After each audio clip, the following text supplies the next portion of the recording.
Hello friends, ಎಲ್ಲರಿಗೂ ನಮಸ್ಕಾರ. ಕವಿತಾ ಕಿರಣ ಲೋಕಕ್ಕೆ ನಿಮ್ಮೆಲ್ಲರಿಗೂ ಸ್ವಾಗತ. ನಾಳೆ ಗುರುಪೂರ್ಣಿಮೆ ಇದೆ.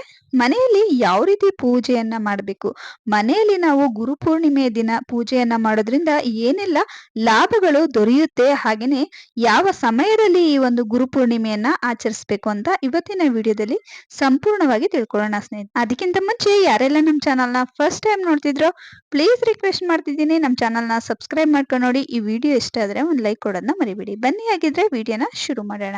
ಪೂಜೆ ಎಲ್ಲ ಮಾಡ್ಕೊಬೇಕು ಅಂದ್ರೆ ಬೆಳಿಗ್ಗೆನೆ ಎದ್ದು ಬ್ರಾಹ್ಮಿ ಮುಹೂರ್ತದಲ್ಲೇ ಪೂಜೆಯನ್ನ ಮಾಡ್ಕೊಳ್ಳುವಂಥದ್ದು ತುಂಬಾನೇ ಒಳ್ಳೇದು.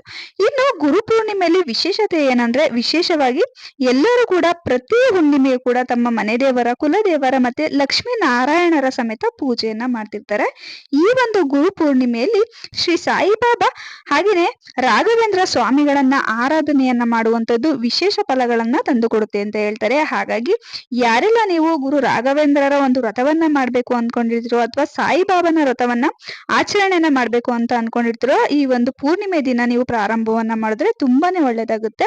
ಹಾಗಾಗಿ ನೀವು ಯಾರೆಲ್ಲ ಈ ಒಂದು ಗುರು ಪೂರ್ಣಿಮೆನ ಆಚರಣೆಯನ್ನ ಮಾಡ್ತಿರೋ, ಬೆಳಿಗ್ಗೆನೆ ಬೇಗನೆ ಎದ್ದು ಪೂಜಾ ಸಿದ್ಧತೆಯನ್ನ ಮಾಡ್ಬೇಕಾಗುತ್ತೆ. ಈ ಗುರು ಪೂರ್ಣಿಮೆಯಲ್ಲಿ ಇನ್ನೊಂದು ವಿಶೇಷತೆ ಅಂದ್ರೆ, ನಿಮ್ಮ ಮನೆಯಲ್ಲಿ ರಾಘವೇಂದ್ರ ಸ್ವಾಮಿಯ ವಿಗ್ರಹ ಇದ್ರೆ ಅಥವಾ ಸಾಯಿಬಾಬಾನ ವಿಗ್ರಹವಿದ್ರೆ, ಗಣೇಶ, ಲಕ್ಷ್ಮಿ, ನಿಮ್ಮ ಮನೆಯಲ್ಲಿ ಯಾವ ವಿಗ್ರಹಗಳಿರುತ್ತೋ ಆ ವಿಗ್ರಹಗಳಿಗೆ ನೀವು ಪಂಚಾಮೃತದಿಂದ ಅಭಿಷೇಕವನ್ನ ಮಾಡ್ಬೇಕು.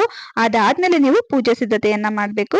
ಹಾಗೇನೆ ನಿಮ್ಮ ಮನೆಯಲ್ಲಿ ಯಾವೆಲ್ಲ ಫೋಟೋಗಳಿದೆಯೋ ಎಲ್ಲಾ ಫೋಟೋಗಳು ಕೂಡ ಅರಿಶಿನ, ಕುಂಕುಮ, ಶ್ರೀಗಂಧದಿಂದ ಅಲಂಕಾರವನ್ನ ಮಾಡಿ ಹೂಗಳನ್ನ ಏರಿಸಬೇಕು. ವಿಶೇಷವಾಗಿ ಈ ಪೂರ್ಣಿಮೆಯಲ್ಲಿ ಪೂಜೆಗೆ ತುಳಸಿಯನ್ನ ಬೆಳೆಸ್ಕೊಳ್ಳುವಂಥದ್ದು, ಹಾಗೇನೆ ಮಲ್ಲಿಗೆ ಹೂಗಳು, ಗುಲಾಬಿ ಹೂಗಳನ್ನ ಬೆಳೆಸ್ಕೊಳ್ಳುವಂಥದ್ದು ತುಂಬಾನೇ ಒಳ್ಳೇದು. ಅರ್ಚನೆಗೆ ಆಗಿರ್ಬೋದು, ಪೂಜೆಗೆ ಆಗಿರ್ಬೋದು ಬೆಳೆಸ್ಕೊಳ್ಳಿ. ಹಾಗೇನೆ ರಾಘವೇಂದ್ರ ಸ್ವಾಮಿಗೆ ಈ ದಿನ ವಿಶೇಷವಾಗಿ ತುಳಸಿ ಮಾಲೆಯನ್ನ ಅರ್ಪಿಸಿ ಪೂಜೆಯನ್ನ ಸಲ್ಲಿಸಿದ್ರೆ ಏನೇ ಒಂದು ಕೋರಿಕೆಗಳು ಇದ್ರೂ ಕೂಡ ಅದು ಬೇಗನೆ ಶೀಘ್ರವಾಗಿ ಫಲವನ್ನ ಕೊಡುತ್ತೆ ಅಂತ ಹೇಳ್ತಾರೆ. ಹಾಗಾಗಿ ನೀವು ಈ ರೀತಿಯಾಗಿ ಹೂಗಳಿಂದ ಅಲಂಕಾರವನ್ನ ಮಾಡ್ಕೊಂಡು ನೀವು ಲಕ್ಷ್ಮಿಯ ಪೂಜೆಯನ್ನ ಮಾಡ್ಬೇಕು ಅಂತ ಅನ್ಕೊಂಡಿದ್ರೆ, ಲಕ್ಷ್ಮಿ ಸಮೇತ ನಾರಾಯಣನ ಕೂಡ ನೀವು ಪೂಜೆಯನ್ನ ಮಾಡಿ ಮನೆಯಲ್ಲಿ ನೀವು ತುಪ್ಪದ ದೀಪಗಳನ್ನ ಹಚ್ಚಿಡ್ಬೇಕು. ದೀಪ, ಧೂಪ, ನೈವೇದ್ಯವನ್ನ ತಪ್ಪದಲ್ಲೇ ಇಡ್ಬೇಕು. ನೈವೇದ್ಯ ಅಂತ ಬಂದ್ರೆ ಈ ದಿನ ಹಾಲಿನಿಂದ ಮಾಡಿದ ಯಾವುದೇ ರೀತಿಯ ಸಿಹಿ ಒಂದು ನೈವೇದ್ಯವನ್ನ ಇಡ್ಬೋದು. ಹಾಲಿನ ಖೀರ್ ಆಗಿರ್ಬೋದು ಅಥವಾ ಶಾವಿಗೆ ಪಾಯಸ ಆಗಿರ್ಬೋದು, ಯಾವುದೇ ರೀತಿಯ ಒಂದು ಸಿಹಿ ನೈವೇದ್ಯವನ್ನ ಇಡಿ. ಅಥವಾ ಒಂದು ಗ್ಲಾಸ್ ಹಾಲ್ನಾದ್ರೂ ಸರಿ ಇಡ್ಬೋದು ಅಥವಾ ಹಣ್ಣನ್ನಾದ್ರೂ ಸರಿ ಇಡ್ಬೋದು. ಜೊತೆಗೆ ಇನ್ನೊಂದು ವಿಶೇಷತೆ ಅಂದ್ರೆ, ಲಕ್ಷ್ಮಿ ಸಮೇತ ನಾರಾಯಣನ ಪೂಜೆಯನ್ನ ಮಾಡೋದ್ರಿಂದ ಮನೆಯಲ್ಲಿ ಏನೇ ಸಮಸ್ಯೆಗಳಿದ್ರು, ಗಂಡ ಹೆಂಡತಿ ಮಧ್ಯೆ ಇರ್ಬೋದು ಅಥವಾ ಮಕ್ಕಳ ಬಗ್ಗೆ ಆಗಿರ್ಬೋದು, ಕುಟುಂಬದಲ್ಲಿ ನಾನಾ ರೀತಿಯ ಸಮಸ್ಯೆಗಳಿದ್ರು ಕೂಡ ಅದೆಲ್ಲ ನಿವಾರಣೆ ಆಗುತ್ತೆ ಅಂತ ಹೇಳ್ತಾರೆ. ಹಾಗಾಗಿ ಲಕ್ಷ್ಮಿ ಪೂಜೆಯನ್ನು ಕೂಡ ಮಾಡ್ಬೇಕು. ಹಾಗೇನೆ ರಾಘವೇಂದ್ರ ಸ್ವಾಮಿ ಫೋಟೋ ಇದ್ರೆ ರಾಘವೇಂದ್ರ ಸ್ವಾಮಿಯ ಮುಂದೆ ತಪ್ಪದೆ 2 ತುಪ್ಪದ ದೀಪಗಳನ್ನ ಹಚ್ಚಿ ಇಡಬೇಕು. ನಿಮ್ಮ ಮನೆಯಲ್ಲಿ ಗಣೇಶ ಮತ್ತೆ ಲಕ್ಷ್ಮಿಯ ವಿಗ್ರಹ ಇದ್ರು ಕೂಡ ಅವುಗಳಿಗೂ ಮುಂದೆನೂ ಅಷ್ಟೇ ನೀವು ತುಪ್ಪದ ದೀಪಗಳನ್ನ ಹಚ್ಚಿ ಇಟ್ಟು ನೀವು ಪೂಜೆಯನ್ನ ಮಾಡ್ಬೇಕಾಗುತ್ತೆ.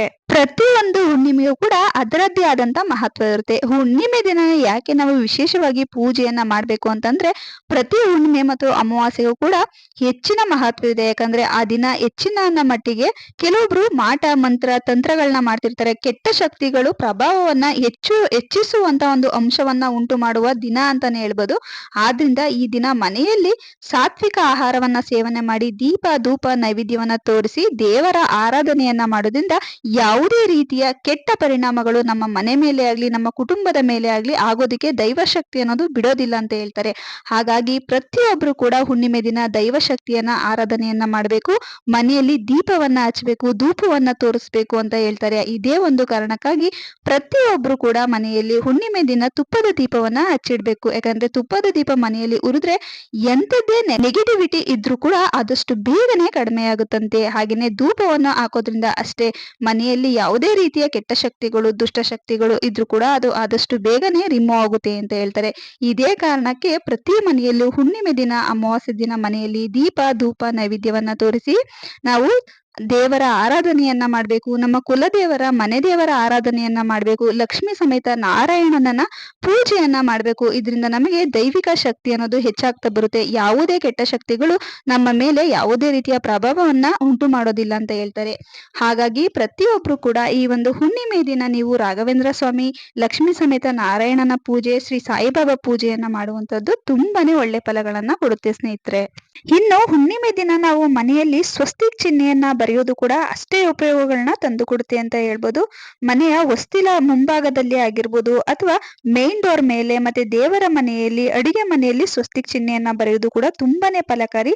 ಹಾಗೇನೆ ಇನ್ನೊಂದು ಹುಣ್ಣಿಮೆ ದಿನ ವಿಶೇಷವಾಗಿ ಸಾಯಂಕಾಲದ ಸಮಯದಲ್ಲಿ ನಮ್ಮ ಮನೆಯ ಆದಾಯ ಅಭಿವೃದ್ಧಿಯನ್ನ ತಿಳಿಸುವಂತದ್ದು ನಮ್ಮ ಮನೆಯ ಹೊಸ್ತಿಲು.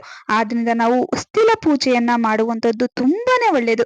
ಯಾರಿಗೆಲ್ಲ ಮನೆಯಲ್ಲಿ ಪದೇ ಪದೇ ಜಗಳ ಆಗ್ತಿದೆ, ವಿನಾಕಾರಣ ಕಾರಣನೇ ಇರೋದಿಲ್ಲ, ಆದ್ರೂ ಕೂಡ ಯಾವಾಗ್ಲೂ ಕೂಡ ಜಗಳ ಆಗ್ತಾ ಇರುತ್ತೆ. ಅಮಾವಾಸ್ಯೆ ಹುಣ್ಣಿಮೆ ಹತ್ರ ಬರ್ತಿದಂಗೆ ಸಾಕು ಮನೆಯಲ್ಲಿ ಜಗಳ ಆಗ್ತಿರುತ್ತೆ, ಮನಸ್ತಾಪ ಬರ್ತಿರುತ್ತೆ, ಮನೆಯಲ್ಲಿ ಮಕ್ಕಳು ಹೇಳಿದ ಮಾತನ್ನ ಕೇಳ್ತಿಲ್ಲ, ಕುಟುಂಬದಲ್ಲಿ ನೆಮ್ಮದಿ ಅನ್ನೋದೇ ನೆಲೆಸ್ತಿಲ್ಲ ಅಂತ ತುಂಬಾನೇ ಪರಿತಪಿಸ್ತಿರ್ತಾರೆ. ಅಂತವರು ಪ್ರತಿ ಹುಣ್ಣಿಮೆ ದಿನನೂ ಅಷ್ಟೇ ಈ ರೀತಿಯಾಗಿ ಒಂದು ನಿಂಬೆಹಣ್ಣ ದೇವ್ರ ಮನೇಲಿ ಇಟ್ಟು ನೀವು ಫಸ್ಟ್ ಪೂಜೆಯನ್ನ ಮಾಡ್ಕೊಳ್ಳಿ.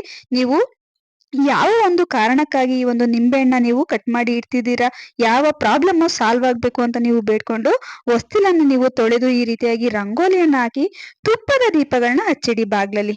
ಈ ರೀತಿಯಾಗಿ ಪ್ರತಿ ಹುಣ್ಣಿಮೆಗೂ ಅಷ್ಟೇನೆ ನೀವು ಬ್ರಾಹ್ಮಿ ಮುಹೂರ್ತದಲ್ಲಿ ಅಥವಾ ಗೋಧೂಳಿ ಸಮಯದಲ್ಲಿ ಹಚ್ಚಿಡ್ಬೇಕು. ಬ್ರಾಹ್ಮಿ ಮುಹೂರ್ತದಲ್ಲಿ ಹಚ್ಚಿಡುವಂಥದ್ದು ತುಂಬಾನೇ ಒಳ್ಳೇದು. ಹಾಗೆ ಒಂದು ನಿಂಬೆಹಣ್ಣನ್ನ ನೀವು ಹೊಸ್ತಿಲ ಬಳಿ ನೀವು ಬಾಗಿಲಲ್ಲಿ ನೀವಿಳಿಸಿ ನೀವು ಕಟ್ ಮಾಡಿ ಆ ಸೈಡ್ ಎರಡೂ ಸೈಡ್ ಕೂಡ ಎಡಬದಿಯಲ್ಲಿ ಬಲಬದಿಯಲ್ಲಿ ನಿಂಬೆಹಣ್ಣ ಪ್ರತಿ ಹುಣ್ಣಿಮೆಗೂ ಕೂಡ ಕಟ್ ಮಾಡಿ ಇಟ್ರೆ ಮನೆಯ ಆದಾಯ ಅಭಿವೃದ್ಧಿ ಅನ್ನೋದು ಹೆಚ್ಚಾಗ್ತಾ ಬರುತ್ತೆ. ಅಷ್ಟೇ ಅಲ್ಲದೆ ಈ ರೀತಿಯಾಗಿ ನಾವು ಹೊಸ್ತಿಲ ಮುಂದೆ ತುಳಸಿ ಕಟ್ಟೆ ಮುಂದೆ ದೀಪವನ್ನ ಹಚ್ಚಿಟ್ಟು ನಾವು ಹೊಸ್ತಿಲ ಮುಂದೆ ನಿಂಬೆಹಣ್ಣ ನಾವು ನೀವೆಳಿಸಿ ಕಟ್ ಮಾಡಿ ಇಡೋದ್ರಿಂದ ನಮ್ಮ ಮನೆ ಮೇಲೆ ಅಥವಾ ನಮ್ಮ ಕುಟುಂಬದ ಮೇಲೆ ಯಾವ್ದಾದ್ರೂ ಸರಿ ಕೆಟ್ಟ ದೃಷ್ಟಿ, ಕಣ್ಣು ದೃಷ್ಟಿ, ವಾಮಾಚಾರದ ಪ್ರಯೋಗಗಳು ಆದ್ರೂ ಕೂಡ ಎಲ್ಲದನ್ನು ಕೂಡ ನಿವಾರಣೆಯನ್ನ ಮಾಡುವಂತ ಶಕ್ತಿ ಆ ನಿಂಬೆಹಣ್ಣಿಗಿದೆ. ಅದೇ ರೀತಿ ನಾವು ತುಳಸಿ ಪೂಜೆಯನ್ನು ಅಷ್ಟೇ ಮರಿದಿಲೇನೆ ಮಾಡ್ಬೇಕು. ಈ ರೀತಿಯಾಗಿ ಬ್ರಾಹ್ಮಿ ಮುಹೂರ್ತದಲ್ಲಿ ಎದ್ದು ಗುರು ಪೂರ್ಣಿಮೆಯನ್ನ ನೀವು ಆಚರಣೆಯನ್ನ ಮಾಡುವಂತದ್ದು ವಿಶೇಷವಾದ ಫಲಗಳನ್ನ ತಂದು ಕೊಡುತ್ತೆ. ನೀವು ಬ್ರಾಹ್ಮಿ ಮುಹೂರ್ತದಲ್ಲಿ ಎದ್ದು ಪೂಜೆಯನ್ನ ಮಾಡೋದಕ್ಕೆ ಆಗಲ್ಲ ಅಂದ್ರೆ ಬೆಳಿಗ್ಗೆ 10 ಗಂಟೆ ಒಳಗಡೆನಾದ್ರೂ ಸರಿ ನೀವು ಪೂಜೆಯನ್ನ ಮಾಡ್ಬೇಕು. ಸಾಯಂಕಾಲ ಮತ್ತೊಮ್ಮೆ ನೀವು ಗೋಧೂಳಿ ಸಮಯದಲ್ಲಿ ನೀವು ತುಪ್ಪದ ದೀಪವನ್ನ ನೀವು ದೇವಿ ಮುಂದೆ ಹಚ್ಚಿಟ್ಟು ಮತ್ತೆ ಪೂಜೆಯನ್ನ ಮಾಡಿ ಚಂದ್ರೋದಯದ ಸಮಯದಲ್ಲಿ 2 ತುಪ್ಪದ ಬತ್ತಿಗಳನ್ನ ಹಚ್ಚಿಟ್ಟು ಚಂದ್ರನಿಗೂ ತುಪ್ಪದ ಬತ್ತಿಯಿಂದ ಆರತಿಯನ್ನ ಮಾಡಿ ನೀವು ಚಂದ್ರನಿಗೆ ಅರ್ಘ್ಯವನ್ನ ನೀಡಬೇಕು. ಈ ರೀತಿಯಾಗಿ ಚಂದ್ರನಿಗೆ ಪ್ರತಿ ಹುಣ್ಣಿಮೆ ದಿನ ನೀವು ಚಂದ್ರನಿಗೆ ಅರ್ಘ್ಯವನ್ನ ನೀಡೋದ್ರಿಂದ ಅನಾರೋಗ್ಯ ಸಮಸ್ಯೆ ಇದ್ದವರು ಮತ್ತೆ ಅಪಮೃತ್ಯುವಿನಿಂದ ನೀವು ಪಾರಾಗ್ಬಹುದು ಅಂತಾನೆ ಹೇಳ್ಬೋದು. ಕೆಲವೊಬ್ರಿಗೆ ವಂಶ ಪಾರಂಪರ್ಯವಾಗಿ ಅಕಾಲಿಕ ಮರಣವನ್ನ ಹೊಂದಿರ್ತಾರೆ ಅಥವಾ ಆರೋಗ್ಯದ ಸಮಸ್ಯೆಯಲ್ಲಿ ತೊಂದರೆಯನ್ನ ಕಾಣ್ತಿರ್ತಾರೆ. ಅಂತವ್ರು ಈ ಒಂದು ಹುಣ್ಣಿಮೆ ದಿನ ಪ್ರತಿ ಹುಣ್ಣಿಮೆಗೂ ಅಷ್ಟೇ, ಇದೇ ಗುರುಪೂರ್ಣಿಮೆ ಅಂತಾನೆ ಅಲ್ಲ, ತಿಂಗಳನ್ನು ಕೂಡ ಪ್ರತಿ ಹುಣ್ಣಿಮೆಗೂ ಕೂಡ ನೀವು ಒಂದು 5 ಹುಣ್ಣಿಮೆಗೆ ಅಥವಾ 9 ಹುಣ್ಣಿಮೆಗೆ ಚಂದ್ರನಿಗೆ ಅರ್ಘ್ಯವನ್ನ ನೀಡ್ತಾ ಬನ್ನಿ. ಆರೋಗ್ಯದಲ್ಲಿ ತುಂಬಾನೇ ಒಳ್ಳೆ ಬದಲಾವಣೆಗಳನ್ನ ನೀವು ಕಾಣ್ತಾ ಬರ್ತೀರಾ. ಇಷ್ಟೇ ಸರಳವಾಗಿ ನೀವು ಪ್ರತಿ ಹುಣ್ಣಿಮೆಗೂ ಕೂಡ ನೀವು ಪೂಜೆಯನ್ನ ಮಾಡ್ತಾ ಬನ್ನಿ. ಅಂದ್ರೆ ದೇವರ ಮುಂದೆ ನಾವು ತುಪ್ಪದ ದೀಪವನ್ನ ಹಚ್ಚಿಟ್ಟು ದೀಪ ಧೂಪ ನೈವೇದ್ಯವನ್ನ ಮಾಡಿ ಮಹಾಮಂಗಳಾರತಿಯನ್ನ ಮಾಡಿ ಹೊಸ್ತಿಲ ಪೂಜೆಯನ್ನ ಮಾಡುವಂತದ್ದು ತುಂಬಾನೇ ವಿಶೇಷವಾದ ಫಲಗಳನ್ನ ತಂದು ಕೊಡುತ್ತೆ. ಜೊತೆಗೆ ಚಂದ್ರನಿಗೆ ಅರ್ಘ್ಯವನ್ನ ನೀಡುವಂತದ್ದು ಕೂಡ ತುಂಬಾನೇ ಒಳ್ಳೇದು ಸ್ನೇಹಿತರೆ.